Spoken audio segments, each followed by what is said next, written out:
Hello everyone, मैं श्री एक बार फिर से हमारे YouTube चैनल सेमेंटिक टेक्सचर में आपका स्वागत है। आज की इस वीडियो में हम बात करेंगे INC 22 के बारे में और इसमें हम अपना principal place of business same state में शिफ्ट कर रहे हैं, तो हमें अपना रजिस्टर्ड ऑफिस MCA में अपडेट कराना होगा। ये सारी बातें हम डिस्कस करेंगे और साथ ही कुछ रिक्वायर्ड डॉक्यूमेंट होते हैं जो कि हमें पहले से प्रिपेयर करके रखना होता है। फॉर्म भरने के बाद हमें जो है अटैच करने पड़ते हैं। तो आइए डिस्कस करते हैं फॉर्म नंबर INC 22 के बारे में।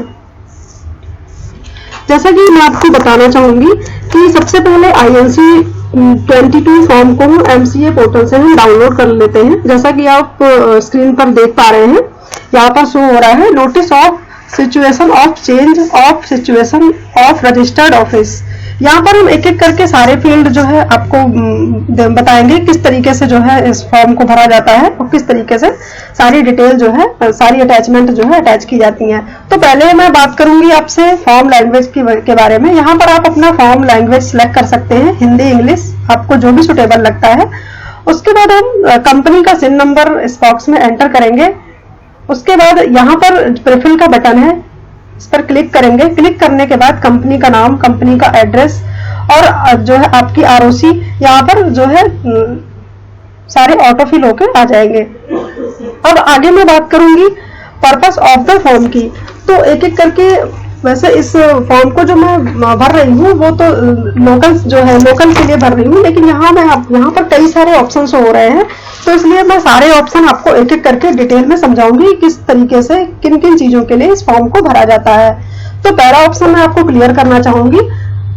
जैसे कि आपकी कंपनी गाजियाबाद में है और आप गाजियाबाद UP के किसी और एड्रेस पर अपनी कंपनी को शिफ्ट करना चाहते हैं, तो आपको जो है फर्स्ट ऑप्शन सिलेक्ट करना होगा।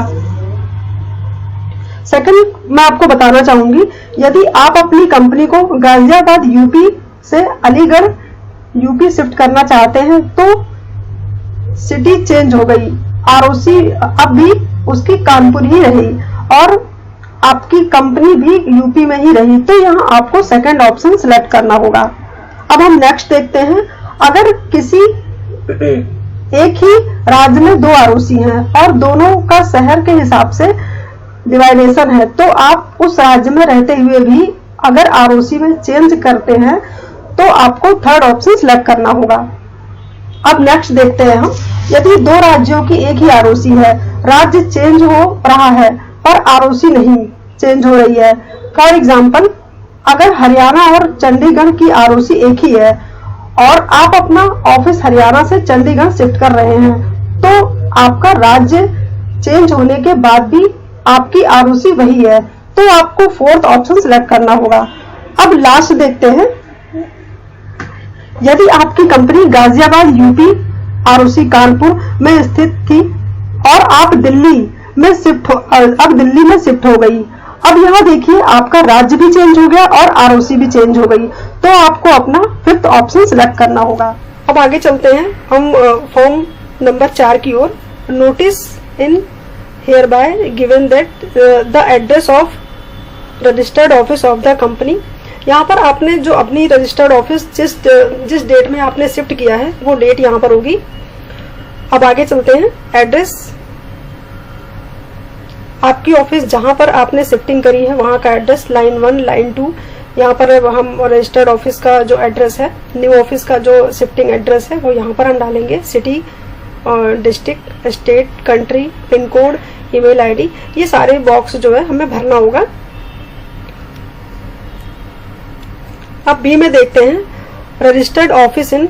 इसमें ये कहा गया है कि आपने जो है इसमें 4 ऑप्शन दिए हुए हैं कि आपने जो है जो बॉन्ड बाय कंपनी खुद का खरीदा हुआ है, कंपनी के थ्रू ये खरीदा हुआ है, या सेकंड में देखते हैं bond by director not taken और लीज बाय कंपनी डायरेक्टर से आपने खुद कहा कि हम यूज कर लें और अभी लीज पर नहीं ले रहे हैं।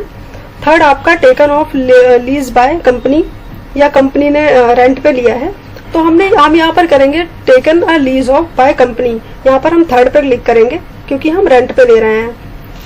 अब यहाँ पर ROC से रिलेटेड ऑप्शन कई आ जाएंगे, यहाँ पर हम उसको चूज कर लेंगे। अब डी में देखते हैं, the full address of the police station under whose jurisdiction the registered office of the company is situated.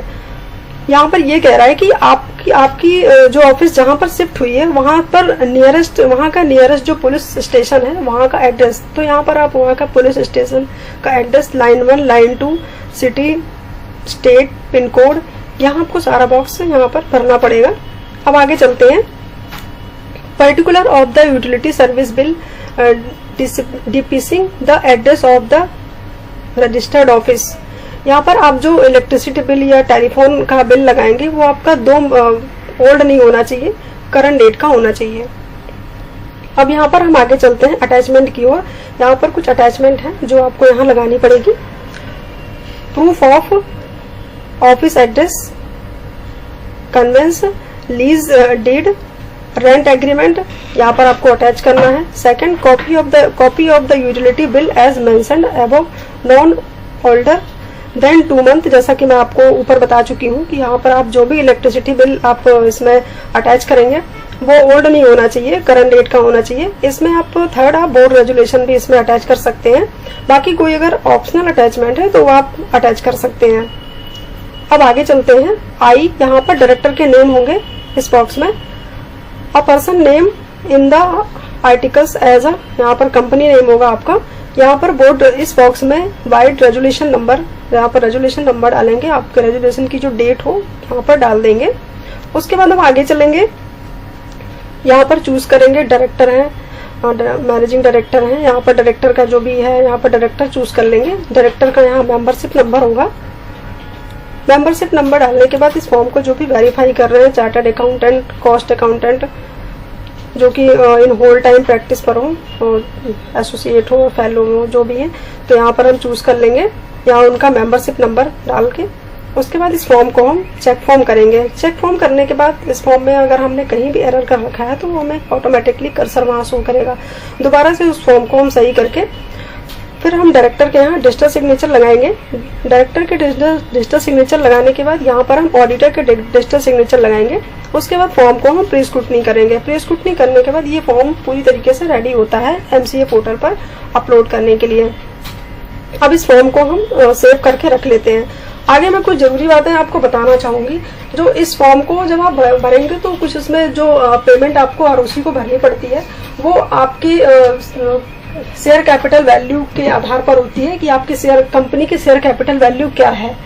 अगर आपकी कंपनी की शेयर कैपिटल वैल्यू 1 लाख से कम है तो आपको 200 रुपए जमा करना पड़ेगा। अगर आपकी कंपनी की शेयर कैपिटल वैल्यू 1 लाख से 5 लाख के अंदर है तो आपको 300 रुपए भरना पड़ेगा। इससे पहले वीडियो में मैं आपको बता चुकी हूँ कि जैसे जैसे आपकी शेयर कैपिटल वैल्यू आगे होती जाएगी उसी तरीके से आपको 200 रुपए, 300 रुपए, 400 रुपए, 500 रुपए, 600 रुपए, ऐसे ऐसे आपको आरओसी को फॉर्म जो है जमा करना पड़ेगा।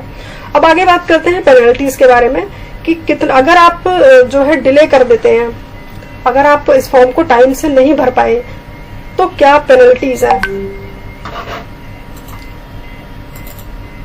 अप टू 30 डेज, अगर आपने 30 डेज का डिले किया है तो 2 time of normal fee as a penalty आपको जमा करना पड़ेगा।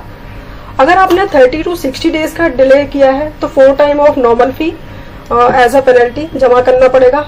मोर देन 60 to 90 डेज अगर आपने डिले किया है तो 6 टाइम ऑफ नॉर्मल फी वो आपको जमा करना पड़ेगा। 90 to 180 days 10 time normal fee. More than 180 days अगर आपने डिले किया है तो 12 टाइम ऑफ नॉर्मल फी।